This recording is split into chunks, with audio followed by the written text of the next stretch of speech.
And we did a huge work in India, a huge work in Nepal. And here's what I discovered.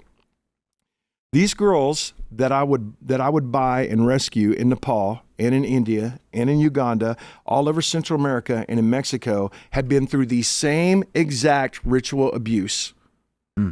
And there was no way that they were connected. From one side of the world to the other side of the world, they told the same stories. They had gone through the same exact thing, and I couldn't deny it and I couldn't ignore it, and I had to start jumping in. And what I found was way deeper and way bigger. And then I had to find a biblical world. What is this? Where's this at in the Bible? And once you see it, you cannot unsee it. And it took me out of a stained glass situation into the world that we actually live in today. What is it that you uncovered? What is that ritual?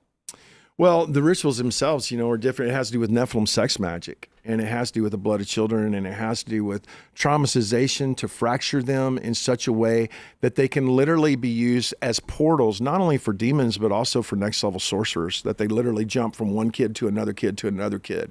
We tend to think that only demons can possess people, but next level sorcery, that's what they attempt to do. They literally will fragment a child in such a way and traumatize them, habitually and systematically traumatize them in ways that are also ceremonial for the spiritual side of it. They build up iniquitous bloodlines. So they'll take one child, impregnate that child, impregnate it, and they carry that on until they get to a certain generation, and then they do workings. And so workings, you can buy a working, which is a manifold of a whole bunch of different kinds of magical things, and rich people and Luciferians and globalists pay big money for that, for workings, for next level, because at a working, man, you might get a revelation on Tesla. You might get a revelation on something that is that groundbreaking.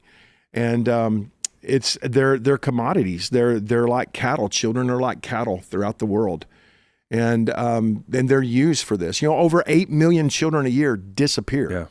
I mean, just disappear. That's not the kids in the system. That's where nobody knows where they go. Well, there's like an ungodly amount of kids have disappeared into the U.S. Since the borders were open and now more or less closed. Even since, there's over 350,000 children that were in our system in the 4 years of the Biden administration and the open borders that they've disappeared. Yeah. And so we have found somewhere between 11 and 14,000 of those children. I just recently had the privilege of meeting with in D.C. I got to go to the West Wing, and I got to meet with the guy that's in charge of the borders and all those kinds of things. And they're actively trying to find them. But when they find these kids, it's so horrific what's going on with them that they don't want to report it.